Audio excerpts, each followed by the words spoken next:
Olá, eu sou Fábio Martins, sócio da Confidence Governança e Gestão e associado da Fundação Dom Cabral para a região de Ribeirão Preto e São José do Rio Preto. Hoje nós vamos falar sobre planejamento estratégico. Mas antes de falar sobre planejamento, que é um tema que algumas empresas ainda têm um pouco de dúvida e confundem um pouquinho com orçamento, a gente vai falar um pouco de estratégia, que vem antes do planejamento estratégico. Isso é um circuito, né? A estratégia, definição da estratégia, planejar ou formular a estratégia, que é o próprio planejamento estratégico, monitorar essa execução do planejamento estratégico e uma revisão. Então é um circuito que tem que rodar anualmente. Mas vamos falar de estratégia primeiro, né? Estratégia é estressar as oportunidades, refletir sobre as oportunidades, refletir sobre os riscos, as ameaças que uma organização passa no mercado em que ela atua. Então estratégia é definir um caminho específico, é o que fazer com a organização para manter a competitividade ou, obviamente, trabalhar o seu crescimento. O que é o planejamento estratégico, então? O planejamento estratégico é pegar essa estratégia definida e colocar no papel, ordenar na forma de objetivos e de planos de ação, né? Metas, para que você possa atingir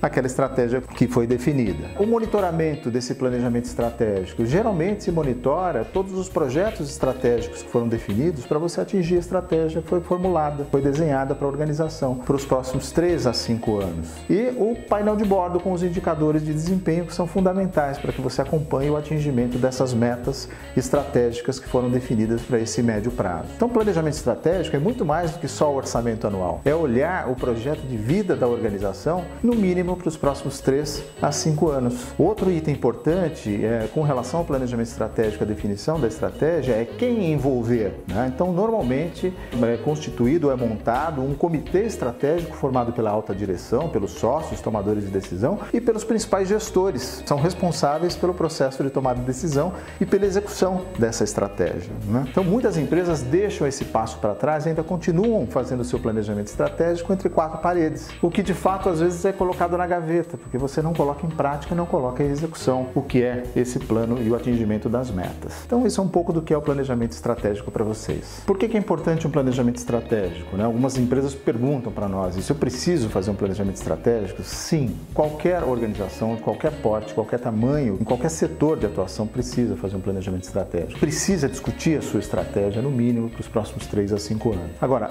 alguns me perguntam, mas Fábio, com tanta mudança, né, que se prevê daqui para o futuro, né, essa coisa toda disruptiva, faz sentido ficar sentando para fazer planejamento estratégico e revisão do planejamento estratégico? Poxa, a gente fazer revisão do planejamento estratégico a cada ano, faz sentido hoje com a velocidade das mudanças? Sim, ainda faz sentido pensar em estratégia, que é o caminho que você vai seguir com a sua organização, e sim, faz sentido colocar no papel um planejamento estratégico. O que mudou de 10, 20 anos para trás e um olhar para os próximos 10, 20 anos? Mudou a velocidade e a frequência que você tem que fazer o acompanhamento das suas metas. Então, hoje, não há o que se falar mais em estratégia a cada ano. Estratégia é todo dia. Então, hoje, os grupos, as organizações, os comitês executivos param para discutir estratégia diariamente. É a mudança de um produto, é o teste de um produto no mercado, é a mudança de uma solução, né? A colocação dessa solução no mercado, para que o mercado pratique e nos ajude a mudar essa solução. Isso é pensar estrategicamente. Só que deixou de ser uma coisa a cada ano para ser uma coisa diária. O planejamento, ele vem a ajudar a fazer o acompanhamento do atingimento dessas metas. Então, é recomendado que, a partir do planejamento, sejam feitas reuniões, sim, mensais, em alguns casos quinzenais, para que a gente possa fazer o acompanhamento de resultados e direcionar o caminho dessa estratégia que foi definida.